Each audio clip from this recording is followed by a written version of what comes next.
Hi all. അസ്ത്ര ഗുരുകുലത്തിൻ്റെ ഇന്നത്തെ വീഡിയോയിൽ നമ്മൾ 9ാം ക്ലാസ് ഫിസിക്സിൻ്റെ ഒന്നാമത്തെ ചാപ്റ്ററായ റിഫ്രാക്ഷൻ ഓഫ് ലൈറ്റ്, പ്രകാശത്തിൻ്റെ അപവർത്തനം എന്നുള്ള പാഠത്തിൻ്റെ 3ാമത്തെ പാർട്ടാണ് ഡിസ്കസ് ചെയ്യുന്നത്. അപ്പോൾ നമ്മൾ ലാസ്റ്റത്തെ 2 പാർട്ടുകളിലായിട്ട് ഡിസ്കസ് ചെയ്തിരുന്നത് റിഫ്രാക്ഷൻ്റെ കുറച്ച് കണ്ടീഷൻസ്, കുറച്ച് സാധ്യതകളുമായിരുന്നു. അപ്പോൾ ഒന്നാമതായിട്ട് നമ്മൾ പഠിച്ച റിഫ്രാക്ഷൻ എന്താണെന്ന് ഒന്നും കൂടി നമുക്ക് റിവൈൻഡ് ചെയ്ത് നോക്കാം. എന്താ റിഫ്രാക്ഷൻ എന്ന് വെച്ച് കഴിഞ്ഞാൽ it is the bending of light, അല്ലേ? ലൈറ്റിൻ്റെ പാതയ്ക്കൊരു വ്യതിയാനം സംഭവിക്കുന്നു. എപ്പോൾ?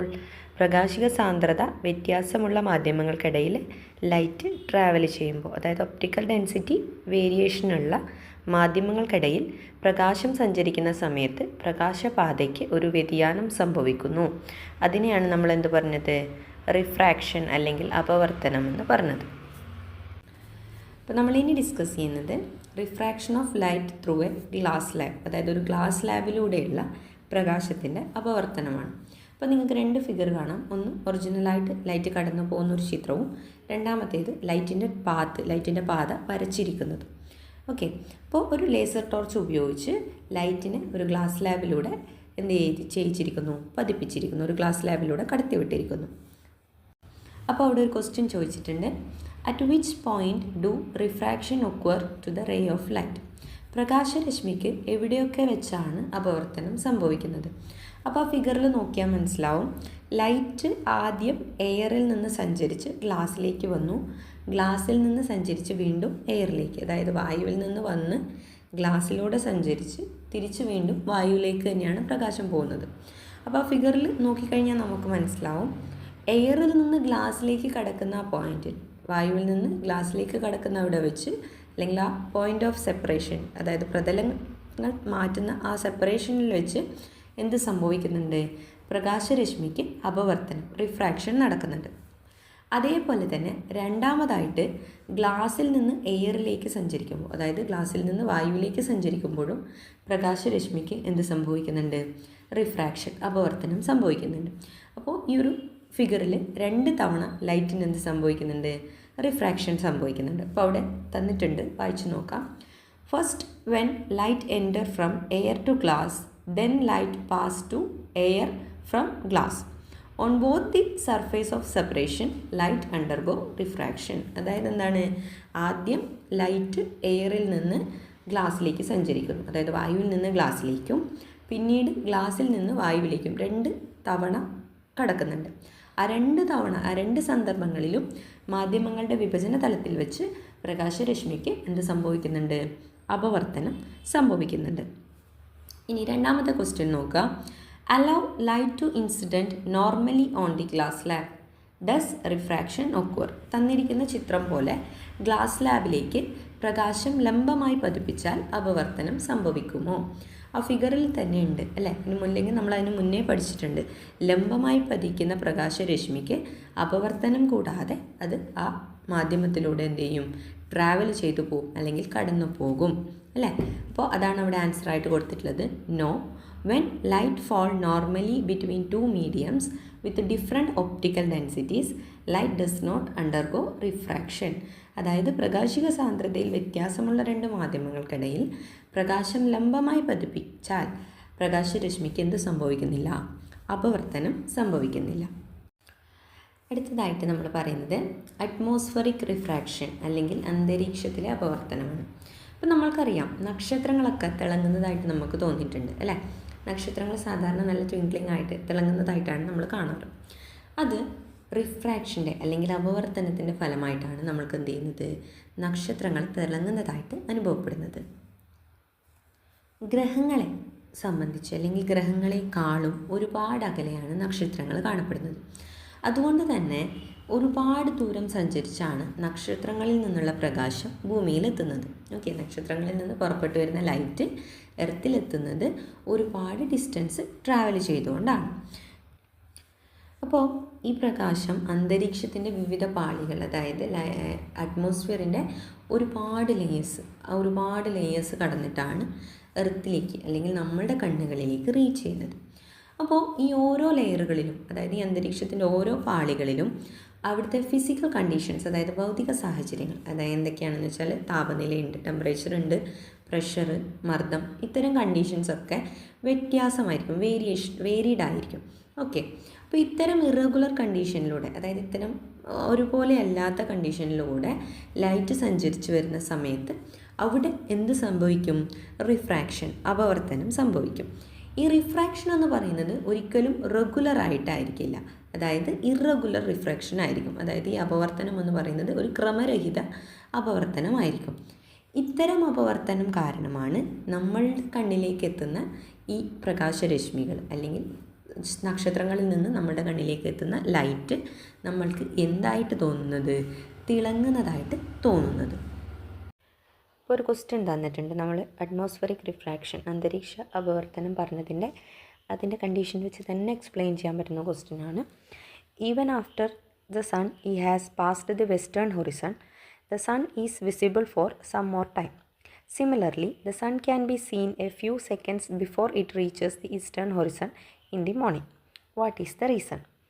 സൂര്യൻ പടിഞ്ഞാറൻ ചക്രവാളം കടന്നു പോയതിനു ശേഷവും സൂര്യബിംബം അല്പസമയം കൂടി കാണാൻ കഴിയും. അതുപോലെ കിഴക്കൻ ചക്രവാളത്തിൽ എത്തുന്നതിന് മുൻപ് തന്നെ സൂര്യനെ കാണാൻ കഴിയും. അതിന് കാരണം എന്തായിരിക്കും? അപ്പോൾ ആൻസർ ഇവിടെ കൊടുത്തിട്ടുണ്ട്. ആൻസർ ഈ അറ്റ്മോസ്ഫറിക് റിഫ്രാക്ഷൻ പറഞ്ഞ അതേ കണ്ടീഷനാണ്.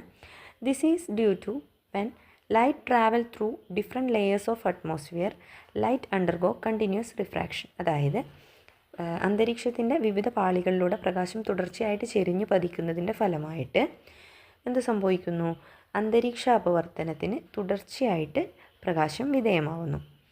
That's why sun is seen before sunrise and sun is seen after sunset. ഇതുകൊണ്ടാണ് എന്ത് സംഭവിക്കുന്നത്?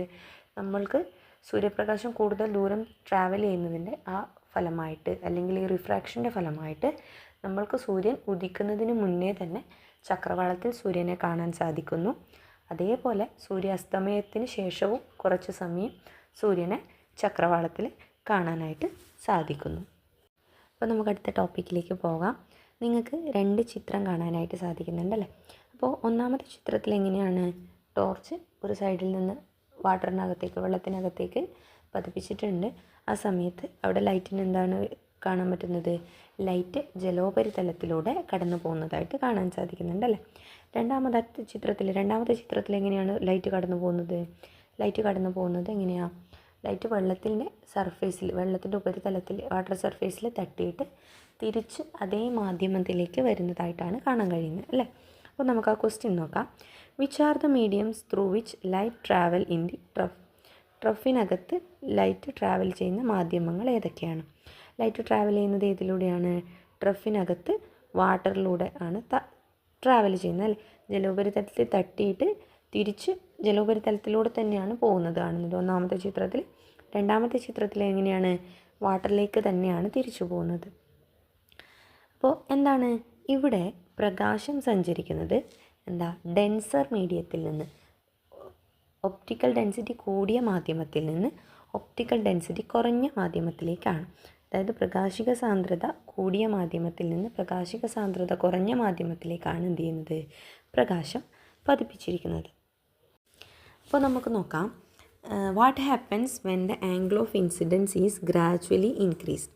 പതനകോൺ ക്രമമായി വർദ്ധിപ്പിച്ചാൽ എന്താണ് സംഭവിക്കുക? അപ്പോൾ നമുക്ക് രണ്ടാമത്തെ ചിത്രത്തിൽ കാണാം. ഒന്നാമത്തേതിനേക്കാളും കുറച്ചുകൂടി ലൈറ്റ് ചേരിച്ചിട്ടാണ് രണ്ടാമത്തെ ചിത്രത്തിൽ പതിപ്പിച്ചിട്ടുള്ളത്. അപ്പോൾ പ്രകാശരശ്മിക്ക് എന്താ സംഭവിക്കുന്നത്? പ്രകാശരശ്മി അതേ പാതയിൽ അതേ മാധ്യമത്തിലേക്ക് തന്നെ തിരിച്ചു വരുന്നതായിട്ട് നമ്മൾക്ക് കാണാനായിട്ട് സാധിക്കുന്നുണ്ട് അല്ലേ? അപ്പോൾ നമുക്കതിൻ്റെ ആൻസർ നോക്കാം. The angle of refraction goes increasing with the increase in the angle of incidents. അതായത് പതനകോൺ വർദ്ധിക്കുന്നതിൻ്റെ അളവിനനുസരിച്ച് പ്രതിപതന കോണും എന്താകുന്നു? വർദ്ധിച്ചു വരുന്നു. Then the incident ray is reflected back to the water completely when the angle of incidence is above a specific value. അതായത് ഈ പതനകോൺ ഒരു നിശ്ചിത അളവിന് മുകളിലാകുന്ന സമയത്ത് ഈ പതനരശ്മിക്ക് എന്താ സംഭവിക്കുന്നത്? അത് തിരിച്ച് അതേ മാധ്യമത്തിലേക്ക് തന്നെ എന്ത് ചെയ്യുന്നു? പ്രതിപതിച്ച് പോകുന്നു. അപ്പം നമ്മൾ ഇവിടെ കാണുന്ന ചിത്രം എന്ന് പറയുന്നത് ഒരു ഗ്ലാസ് സ്ലാബിൽ വെള്ളം നിറച്ച് അതിനകത്ത് കൂടി ലൈറ്റ് പ്രകാശം കടത്തിവിട്ട പാതകളാണ് കാണിച്ചിട്ടുള്ളത്. അപ്പോൾ ഒന്നാമത്തെ ചിത്രത്തിൽ നമ്മൾ കാണാം പതനകോൺ എന്ന് പറയുന്നത്, ഇൻസിഡൻറ്റ് ആംഗിൾ എന്ന് പറയുന്നത് 35 ഡിഗ്രിയാണ്. രണ്ടാമത്തെ ചിത്രത്തിൽ 42 ഡിഗ്രിയാണ്. മൂന്നാമത്തെ ചിത്രത്തിൽ 43 ഡിഗ്രിയാണ്. ആ 3 ചിത്രത്തിലും ആംഗിൾ ഓഫ് റിഫ്രാക്ഷൻ, അതായത് അപവർത്തനം സംഭവിച്ചതിൻ്റെ വ്യത്യാസവും നിങ്ങൾക്ക് കാണാനായിട്ട് സാധിക്കുന്നുണ്ട്. അപ്പോൾ നമുക്ക് ഒന്നാമത്തെ ക്വസ്റ്റ്യൻ നോക്കാം. ഇവിടെ പ്രകാശരശ്മി കടക്കുന്നത് ഏത് മാധ്യമത്തിൽ നിന്ന് ഏത് മാധ്യമത്തിലേക്കാണ്? From an optically denser medium to a rarer medium. അതായത് പ്രകാശിക സാന്ദ്രത കൂടിയ മാധ്യമത്തിൽ നിന്ന് കുറഞ്ഞ മാധ്യമത്തിലേക്കാണ്. അതായത് ലൈറ്റ് സഞ്ചരിക്കുന്നത് എവിടെ നിന്നാണ്? ഒരു ഗ്ലാസ്സിനകത്തുള്ള വാട്ടറിലൂടെ എയറിലേക്കാണ് സഞ്ചരിക്കുന്നത്. അപ്പോൾ എന്താണ്? വാട്ടറിൽ നിന്ന് എയറിലേക്ക് എന്ന് കണക്കാക്കാം, ജലത്തിൽ നിന്ന് വായുവിലേക്ക്. പ്രകാശിക സാന്ദ്രത കൂടിയ മാധ്യമമാണ് ഇത് ജലമെന്ന് പറയുന്നത്, വാട്ടർ എന്ന് പറയുന്നത്. എയറിന് ഒപ്റ്റിക്കൽ ഡെൻസിറ്റി കമ്പാരിറ്റീവ്ലി കുറവാണ്, വാട്ടറിനേക്കാളും കുറവാണ്. ഓക്കെ, ഇനി രണ്ടാമത്തെ ക്വസ്റ്റ്യൻ നോക്കാം. What is the change in the angle of refraction when the angle of incidence increases? പതനകോൺ വർദ്ധിക്കുന്നതിനനുസരിച്ച് അപവർത്തന കോണിന് വരുന്ന മാറ്റം എന്താണ്? ആംഗിൾ ഓഫ് റിഫ്രാക്ഷനും കൂടി വരുന്നതായിട്ട് നമുക്ക് കാണാനായിട്ട് സാധിക്കും. ഇനി അവിടെ മൂന്നാമത്തെ ക്വസ്റ്റ്യൻ നോക്കാം. What is the angle of incidents when the angle of refraction is 90 degree? അതായത് അപവർത്തന കോൺ 90 ഡിഗ്രി ആകുമ്പോഴുള്ള പതന കോണിൻ്റെ അളവ് എത്രയാണ്? അപ്പോൾ നമുക്ക് രണ്ടാമത്തെ ഫിഗർ ബി എന്നുള്ള ഫിഗർ നോക്കിയാൽ മനസ്സിലാവും. 90 ഡിഗ്രിയാണ് അവിടെ റിഫ്രാക്ഷൻ്റെ ആംഗിൾ ഓഫ് റിഫ്രാക്ഷൻ അല്ലെങ്കിൽ അപവർത്തന കോൺ എന്ന് പറയുന്നത്. അപ്പോൾ ഇൻസിഡൻറ്റ് ആംഗിൾ അല്ലെങ്കിൽ ആംഗിൾ ഓഫ് ഇൻസിഡൻസ് പതന കോൺ എത്ര ഡിഗ്രിയാണ് അവിടെ? 42 ഡിഗ്രിയാണ്. അടുത്ത ക്വസ്റ്റ്യൻ നോക്കുക. What peculiarity do you notice when the light is incident at an angle greater than this angle of incidents? അതായത് ഈ പതനകോണിനേക്കാൾ കൂടിയ അളവിൽ പതിക്കുമ്പോൾ പ്രകാശരശ്മിക്ക് എന്ത് മാറ്റമാണ് നിങ്ങൾക്ക് നിരീക്ഷിക്കാൻ പറ്റുന്നത്? എന്താ നിരീക്ഷിക്കാൻ പറ്റുന്നത്? ഈ 42 ഡിഗ്രിയിൽ കൂടുതലായിട്ട് ആംഗിളിൽ ലൈറ്റ് ഇൻസിഡൻറ്റ് ചെയ്യുമ്പോൾ അല്ലെങ്കിൽ പതിക്കുന്ന സമയത്ത് എന്താ സംഭവിക്കുന്നത്? റിഫ്രാക്ഷൻ നടക്കാതെ അല്ലെങ്കിൽ അപവർത്തനം നടക്കാതെ പ്രകാശം അതേ മാധ്യമത്തിലേക്ക് എന്ത് ചെയ്യുന്നത്? പ്രതിപതിക്കുകയാണ് ചെയ്യുന്നത്, അല്ലെങ്കിൽ റിഫ്ലക്റ്റ് ചെയ്യുകയാണ് ചെയ്യുന്നത്. അപ്പോൾ നമ്മൾ ഈ ഫിഗറിൽ നിന്ന് എത്തിയ കൺക്ലൂഷൻ, അതിനെയാണ് നമ്മളെന്ത് പറയുന്നത്? ടോട്ടൽ ഇൻറ്റേർണൽ റിഫ്ലക്ഷൻ അല്ലെങ്കിൽ പൂർണ്ണാന്തര പ്രതിപതനം എന്ന് പറയുന്നത്. അപ്പോൾ നോക്കാം. When a ray of light enters from an optically denser medium to a rarer medium, the angle of incidence at which the angle of refraction becomes 90 degree is called the critical angle. അതായത് പ്രകാശിക സാന്ദ്രത കൂടിയ മാധ്യമത്തിൽ നിന്ന് പ്രകാശിക സാന്ദ്രത കുറഞ്ഞ മാധ്യമത്തിലേക്ക് പ്രകാശരശ്മി കടക്കുമ്പോൾ അപവർത്തന കോൺ 90 degree ആകുന്ന സന്ദർഭത്തിലെ പതന കോണിനെയാണ് നമ്മൾ എന്ത് പേരിട്ട് വിളിക്കുന്നത്? ക്രിട്ടിക്കൽ കോൺ അല്ലെങ്കിൽ ക്രിട്ടിക്കൽ ആംഗിൾ എന്ന് പറയുന്നത്.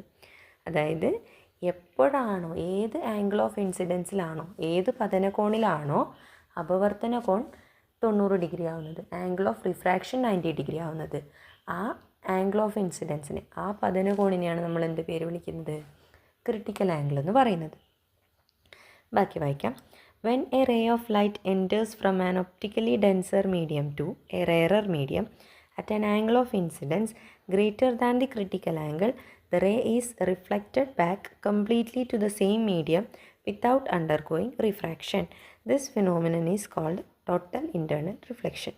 അതായത് പ്രകാശിക സാന്ദ്രത കൂടിയ മാധ്യമത്തിൽ നിന്ന് കുറഞ്ഞ മാധ്യമത്തിലേക്ക് പ്രകാശരശ്മി സഞ്ചരിക്കുമ്പോൾ പതന കോൺ ക്രിട്ടിക്കൽ കോണിനേക്കാൾ കൂടുതലാകുന്നു.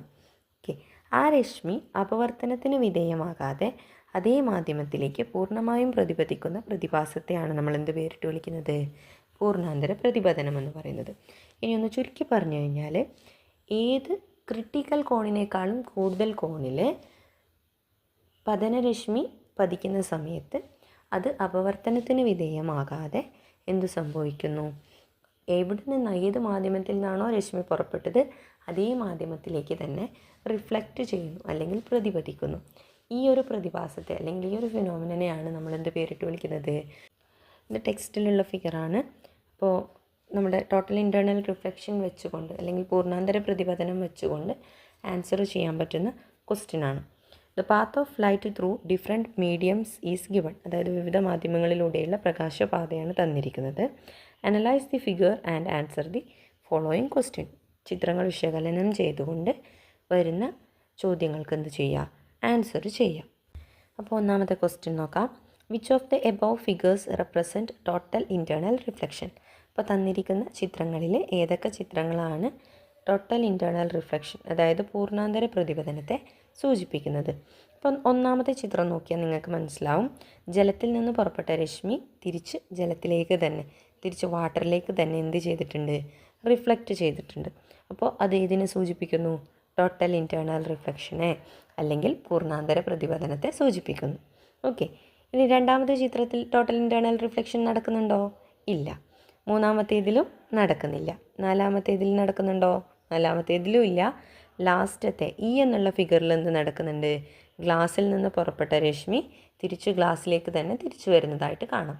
അപ്പോൾ എ എന്നുള്ള ഫിഗറും ഇ എന്നുള്ള ഫിഗറുമാണ് ഏതിനെ സൂചിപ്പിക്കുന്നത്? ടോട്ടൽ ഇൻറ്റേർണൽ റിഫ്ലക്ഷനെ അല്ലെങ്കിൽ പൂർണ്ണാന്തര പ്രതിപതനത്തിനെ സൂചിപ്പിക്കുന്നത്. അടുത്ത question, what is the critical angle of glass in this case? അപ്പോൾ ഗ്ലാസിൻ്റെ ക്രിട്ടിക്കൽ കോൺ എത്രയാണ് എന്നാണ് ചോദിച്ചിട്ടുള്ളത്. ഡി എന്നുള്ള ചിത്രത്തിൽ നോക്കിയാൽ മനസ്സിലാവും. എത്ര പതന കോണുള്ളപ്പോഴാണ് അപവർത്തന കോൺ 90 ഡിഗ്രി ആയത്? എത്ര ഇൻസിഡൻറ്റ് ആംഗിൾ ഉള്ളപ്പോഴാണ് ആംഗിൾ ഓഫ് റിഫ്രാക്ഷൻ 90 ഡിഗ്രി ആയത്? എത്രയുള്ളപ്പോഴാണ്? ഇവിടെ 42 ഡിഗ്രി ഇൻസിഡൻറ്റ് ആംഗിൾ ഉള്ളപ്പോഴാണ്, അല്ലെങ്കിൽ പതന കോൺ ഉള്ളപ്പോഴാണ് ആംഗിൾ ഓഫ് റിഫ്രാക്ഷൻ അല്ലെങ്കിൽ അപവർത്തന കോൺ എന്തായത്? 90 ഡിഗ്രി ആയത്. അപ്പോൾ നമുക്ക് അതും കിട്ടി. എത്ര ഡിഗ്രിയാണ്? 42 ഡിഗ്രി. അപ്പോൾ അടുത്ത ക്വസ്റ്റ്യൻ നോക്കാം. Will total internal reflection occur for a ray of light entering from water to air at an angle of 50 degree? അതായത് ജലത്തിൽ നിന്ന് വായുവിലേക്ക് 50 ഡിഗ്രി കോണളവിൽ പതിക്കുന്ന പ്രകാശരശ്മിക്ക് പൂർണ്ണാന്തര പ്രതിപതനം നടക്കുമോ? സംഭവിക്കുമോ? അപ്പോൾ നമുക്കറിയണം, ആദ്യം അറിയേണ്ടത് എന്താണ്? വാട്ടറിൻ്റെ ക്രിട്ടിക്കൽ ആംഗിൾ എത്രയാണ് എന്നറിയണം. വാട്ടറിൻ്റെ ക്രിട്ടിക്കൽ ആംഗിൾ നമ്മൾക്ക് ബി എന്നുള്ള ചിത്രത്തിൽ കൊടുത്തിട്ടുണ്ട്. 48.6 ആണ്. അപ്പോൾ ജലത്തിൻ്റെ ക്രിട്ടിക്കൽ കോണ് 48.6 ആണ്. ഈ 48.6 എന്നുള്ള അളവിനേക്കാളും കൂടുതൽ കോണളവിൽ എത്രയാണെങ്കിലും എന്ത് നടക്കും? ടോട്ടൽ ഇൻറ്റേർണൽ റിഫ്ലക്ഷൻ, അതായത് പൂർണ്ണാന്തര പ്രതിപതനം നടക്കും. അപ്പോൾ ഇവിടെ നമ്മളോട് പറഞ്ഞിട്ടിരിക്കുന്ന ഇൻസിഡൻറ്റ് ആംഗിൾ എത്രയാണ്? അതായത് പതന കോൺ എത്രയാണ്? 50 ഡിഗ്രിയാണ്. 48.6നേക്കാളും കൂടുതലാണല്ലോ. അപ്പോൾ നമുക്ക് 100% ഉറപ്പിക്കാൻ എന്താണ്? അവിടെ ടോട്ടൽ ഇൻറ്റേർണൽ റിഫ്ലക്ഷൻ നടക്കും, അതായത് പൂർണ്ണാന്തര പ്രതിപതനം നടക്കും. ഇനി what is the critical angle four water air pair? ജല വായു ജോഡികളുടെ ക്രിട്ടിക്കൽ കോൺ എത്രയാണ്? നമ്മൾ ഓൾറെഡി പറഞ്ഞു. എത്രയാണ്? 48.6 ഡിഗ്രി ആണ്. അപ്പോൾ നമുക്കതിൻ്റെ ഉത്തരം ജസ്റ്റ് ഒന്ന് വായിക്കാം.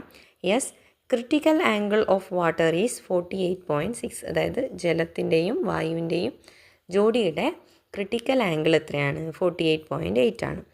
So if the incident ray is greater than the critical angle, light ray will be reflected back to the same medium. അതായത് എന്താണ്?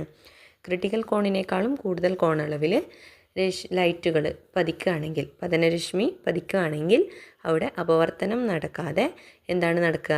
പ്രതിപതനമാണ് സംഭവിക്കുന്നത്. ക്ലിയർ ആണല്ലോ അല്ലേ? ഇനി നമുക്ക് അതിലെ ലാസ്റ്റ് ക്വസ്റ്റ്യൻ നോക്കാം. What are the 2 conditions required for total internal reflection to occur? പൂർണ്ണാന്തര പ്രതിപതനം സംഭവിക്കാൻ വേണ്ട സാഹചര്യങ്ങൾ എന്തൊക്കെയാണ്? 2 സാഹചര്യങ്ങളാണുള്ളത്. അതേതൊക്കെയാണെന്ന് നോക്കാം. ഒന്നാമത്തേത്, light should travel from denser medium to rarer medium. പ്രകാശിക സാന്ദ്രത കൂടിയ മാധ്യമത്തിൽ നിന്ന് കുറഞ്ഞ മാധ്യമത്തിലേക്ക് പതിക്കുന്ന സമയത്ത് മാത്രമാണ് ഇത് നടക്കുന്നത്? ടോട്ടൽ ഇൻറ്റേർണൽ റിഫ്ലക്ഷൻ നടക്കുന്നത്. ഇനി രണ്ടാമത്തെ കണ്ടീഷൻ എന്ന് പറയുന്നത്, incident angle should be greater than that of the critical angle. അതായത് പതന കോൺ ക്രിട്ടിക്കൽ കോണിനേക്കാളും എന്തായിരിക്കണം? കൂടുതലായിരിക്കണം. ഈ 2 കണ്ടീഷനും ഫോളോ ചെയ്യുന്ന അവസരങ്ങളിൽ മാത്രമേ എന്ത് നടക്കുള്ളൂ? ടോട്ടൽ ഇൻറ്റേർണൽ റിഫ്ലക്ഷൻ അല്ലെങ്കിൽ പൂർണ്ണാന്തര പ്രതിപതനം നടക്കുന്നുള്ളൂ. അപ്പോൾ നമ്മുടെ ഇന്നത്തെ ക്ലാസ് ഇത്രയാണ്. ഇന്നത്തെ ക്ലാസ് എല്ലാവർക്കും ഉപകാരപ്പെട്ടിട്ടുണ്ടാവുമെന്ന് വിചാരിക്കുന്നു. അപ്പോൾ അടുത്ത ഒരു പാർട്ടും കൂടി ഉണ്ട്. ആ ഒരു പാർട്ട് വേഗം തന്നെ അപ്ലോഡ് ചെയ്യുന്നതായിരിക്കും. നമ്മുടെ ചാനൽ ആദ്യമായിട്ട് കാണുന്നവരുണ്ടെങ്കിൽ സബ്സ്ക്രൈബ് ചെയ്യുക, ഫ്രണ്ട്സിനൊക്കെ സജസ്റ്റ് ചെയ്യുക. എപ്പോഴും പറയുന്നതാണ്, അപ്പോൾ അടുത്ത ക്ലാസ്സിൽ കാണാം. Thank you.